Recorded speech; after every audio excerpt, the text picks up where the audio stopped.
Shri Gayatri tours and travels Chardham yatra complete travel plan. పశ్చిమ Bengal TMC పార్టీలో సంక్షోభం ఏర్పడింది. మమతా ఓటమి తర్వాత పార్టీ పరిస్థితి ఆందోళనకరంగా మారింది. ఇక టీఎంసీ రెబల్ కు ప్రతిపక్ష నేత హోదా దక్కింది. అసెంబ్లీలో ప్రతిపక్ష నేతగా రితబ్రత బెనర్జీ ఎన్నికయ్యారు. రితబ్రతను ప్రతిపక్ష నేతగా గుర్తించారు బెంగాల్ స్పీకర్. ఇక అసెంబ్లీలో ప్రతిపక్ష నేతగా శోభన్ దేవ్ చటోపాధ్యాయ నియామకంపై మెజార్టీ ఎమ్మెల్యేలు తిరుగుబాటు చేశారు. ఎందుకంటే మమతా బెనర్జీ ఓడిపోవటం జరిగింది. మమతా బెనర్జీ ఓడిపోయిన తరువాత ఇప్పుడు అసెంబ్లీలో ప్రతిపక్ష నేతగా శోభన్ దేవ్ చటోపాధ్యాయని ఎన్నుకోవటానికి చూసినప్పుడు ఈ నియామకం పైన మెజార్టీ ఎమ్మెల్యేలు తిరుగుబాటు చేయడం జరిగింది. ఇప్పటికే కూడా ఇటు ఎమ్మెల్యేలు రెండు వర్గాలుగా చీలిపోయినటువంటి పరిస్థితి ఏర్పడింది. ఇక 60 మంది ఎమ్మెల్యేల మద్దతుతో ప్రతిపక్ష నేతగా రితబ్రత ఎన్నికయ్యారు.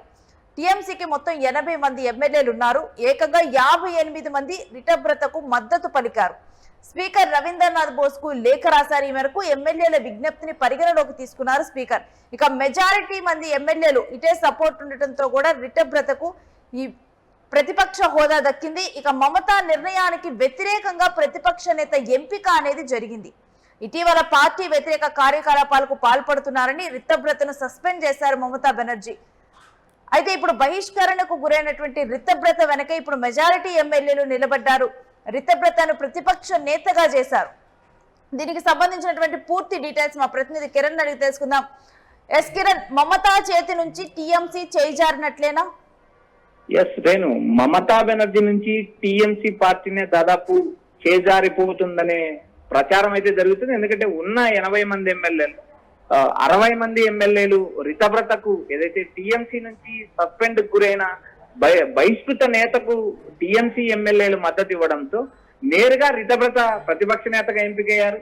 58 మంది ఎమ్మెల్యేలు రితబ్రతకు అనుకూలంగా లెటర్ ఇవ్వడంతో నేరుగా టీఎంసీ ప్రతిపక్ష నేతగా రితబ్రతను అసెంబ్లీ స్పీకర్ గుర్తించారు.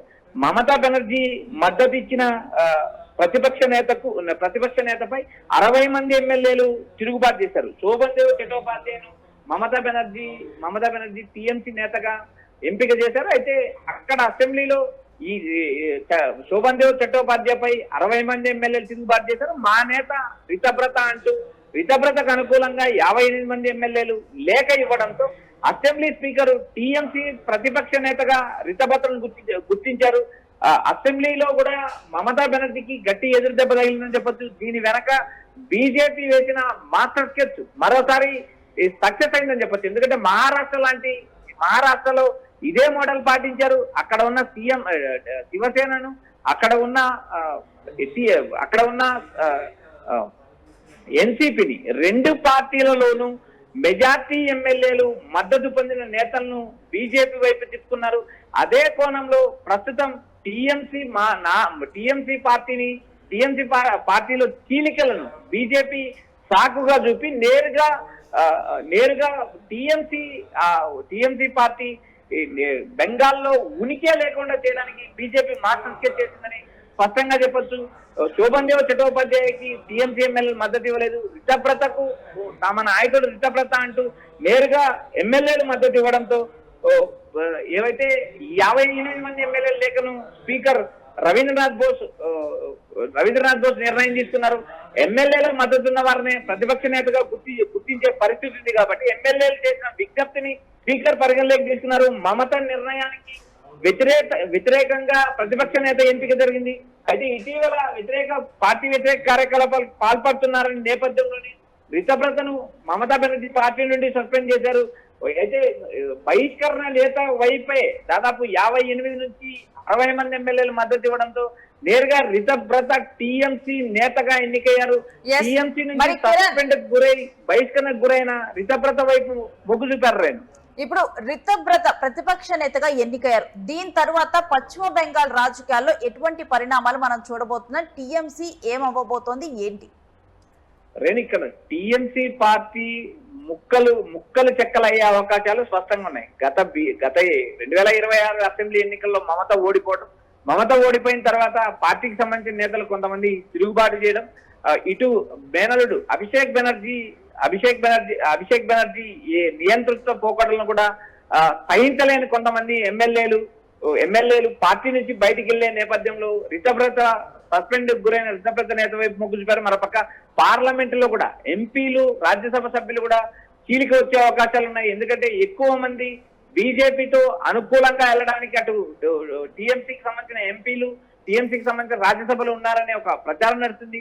ఓవరాల్ గా మనం వెస్ట్ బెంగాల్ ఎన్నికల్లో జరిగిన హింస కానీ, వెస్ట్ బెంగాల్ ఎన్నికల్లో జరిగిన ఓటమి తర్వాత మమతా బెనర్జీ మళ్ళీ తన పార్టీని నిర్మించుకునే అవకాశాలు దాదాపు ఉండకపోవచ్చు. ఎందుకంటే ఇటీవల కాలంలో పార్టీ చీలిక తర్వాత చీలిక నేతలు ఒకవైపు పార్టీ నిర్మాణం ఒకవైపు చేయడం ఆషామాషి వ్యవహారం కాదు. మరోపక్క కాంగ్రెస్ తో పాటు ఈ కమ్యూనిస్ట్ పార్టీలు కూడా వెస్ట్ బెంగాల్లో తమ ఉనికిని చాటుకోవడానికి ప్రయత్నం చేస్తున్నాయి. ఇక్కడ ప్రధానంగా టీఎంసీ ఉనికి దాదాపు కోల్పోయే అవకాశం ఉన్నాయి. చీలిక వర్గం ఎమ్మెల్యేల వైపు చీలిక వర్గం ఎమ్మెల్యేలు రితభ్రతను ఎన్నుకున్నారు. అయితే ఇక్కడ ప్రధానంగా పార్టీకి సంబంధించిన ఎమ్మెల్యేలు చీలిపోయినప్పటికీ ఆ పార్టీ నిర్మాణం, ఆ పార్టీని ఎంతవరకు మమత మళ్ళీ ఫైట్ చేయగలదు, మమత మళ్ళీ జనాల్లోకి వెళ్ళి మళ్ళీ మద్దతు ఎలా పొందుతారనేది కూడా భవిష్యత్తులో చూడాలి. ప్రస్తుతం అయితే టీఎంసీ ముక్కలైందని చెప్పొచ్చు.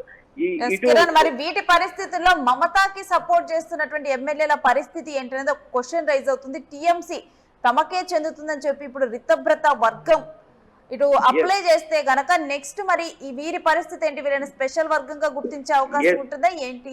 ఎస్ రేన్, ఎందుకంటే ఇక్కడ టీఎంసీకి సంబంధించిన గుర్తు గానీ, టీఎంసీకి సంబంధించిన వ్యవహారాలన్నీ కూడా తమకే చెందాలంటూ రితభ్రతకు సంబంధించిన టీఎంసీ తిరుగుబాటు నేత రితభ్రత ఎలక్షన్ కమిషన్ ఆశ్రయించే అవకాశం ఉంది. ఎందుకంటే ఎక్కువ మంది ఎమ్మెల్యేల మద్దతు, ఎంపీల మద్దతు ఉన్న వారికే ఆ పార్టీ గుర్తు లభించే అవకాశాలు స్పష్టంగా ఉన్నాయి. ఎందుకంటే ఇది మహారాష్ట్రలో చూసాం, గతంలో ఆంధ్రప్రదేశ్ లో కూడా చూసాం. చాలా రాష్ట్రాల్లో ఏదైతే పార్టీకి సంబంధించిన మెజార్టీ వర్గం ఎమ్మెల్యేలు ఎటువైపు వెళ్తే అటువైపే ఎన్నికల కమిషన్ మొగ్గు చూపింది. ఆ పార్టీకి సంబంధించిన ప్రధానమైన గుర్తును కూడా తిరుగుబాటు వర్గానికి కేటాయించే అవకాశం ఉన్నాయి. మనం మహారాష్ట్రలో ఎన్సీపీకి సంబంధించిన వ్యవహారాన్ని మనం చూసాం, శివసేనకు సంబంధించిన వ్యవహారాలన్నీ చూసాం. ఇలాంటి నేపథ్యంలో రాబోయే రోజుల్లో ఎన్నికల కమిషన్ ఆశ్రయించారు తిరుగుబాటు నేత రితభ్రత. అయితే రాబోయే రోజుల్లో టీఎంసీకి సంబంధించిన వ్యవస్థాపక కార్యక్రమాలు టీఎంసీని స్థాపించిన మమతా బెనర్జీ స్థాపించినప్పటికీ అందుకు తగ్గ ఏవైతే ఎలక్షన్ కమిషన్ కి సంబంధించిన కార్యవర్గం సమావేశాలు, ఎక్కువ శాతం మన ఎమ్మెల్యేలు వీటిని అన్నిటినీ పరిగణలోకి తీసుకుంటే టీఎంసీ తిరుగుబాటు వర్గానికే ఏవైతే టీఎంసీ గుర్తు, టీఎంసీకి సంబంధించిన ఆర్థిక లావాదేవీలు కూడా రితభ్రత చేతికి వెళ్లే అవకాశాలు స్పష్టంగా కనిపిస్తున్నాయి. Renu, right, thanks for the details Kiran. ఇక టీఎంసీ పార్టీ ఇప్పుడు మమతా బెనర్జీ చేతి నుంచి చేయి జారిపోయినట్లేనా అన్న పరిస్థితులు అయితే తలెత్తాయి. ఎందుకంటే ఉన్నటువంటి 80 మంది ఎమ్మెల్యేలలో ఇటు మమత ఎవరినైతే పార్టీ నుంచి బహిష్కరించిందో రితభ్రత తనకు సపోర్ట్ చేస్తూ 58 మంది ఎమ్మెల్యేలు సపోర్ట్ చేయటం, స్పీకర్ కి లేఖ రాయటం, ఇక రితభ్రత అనే ప్రతిపక్ష నేతగా ఎన్నికవటం జరిగింది. ఇక దీంతో ఇటు మమతకి ఎటు పాలుపోని పరిస్థితి. మరొక వైపు రితభ్రత టీఎంసీ తమకు సంబంధించింది అంటే మెజారిటీ వర్గం తమతోనే ఉన్నారు కాబట్టి టీఎంసీ పార్టీ తనకు కావాలని చెప్పి ఎన్నికల కమిషన్ ని కనుక అప్రోచ్ అయితే ఇక మమతా బెనర్జీ చేతి నుంచి టీఎంసీ పార్టీ చేయి జారినట్లే అన్నట్లుగా కూడా చెప్తూ ఉన్నారు. ఇక దాని తర్వాత వాళ్ళని ప్రత్యేక వర్గంగా ఇప్పుడు ఎవరైతే మమతాకి సపోర్ట్ చేస్తున్నటువంటి ఎమ్మెల్యేలను ప్రత్యేక వర్గంగా గుర్తిస్తారా, లేకపోతే వాళ్ళైనా మమతాతో పాటు ఉంటారా, లేకపోతే వాళ్ళు పార్టీని వీడతారా? ఎందుకంటే ఇప్పటికే పార్టీని ఎవరైతే వీడాలనుకుంటున్నారో వాళ్ళు వీడి వెళ్ళిపోండి, నేను మళ్ళీ కూడా మొదటి నుంచి నా పార్టీని నేను నిర్మించుకోగలనట్టు మమతా బెనర్జీ చెప్పారు. కానీ చూస్తుంటే అసలు నిర్మించుకోవటానికి ప్రస్తుతం ఉన్న పార్టీ తనకు కాకుండా అసలు కొత్త పార్టీయే పెట్టి నిర్మించుకోవాలా అన్న పరిస్థితి మమతా బెనర్జీకి ఎదురయ్యేలా కనిపిస్తోంది.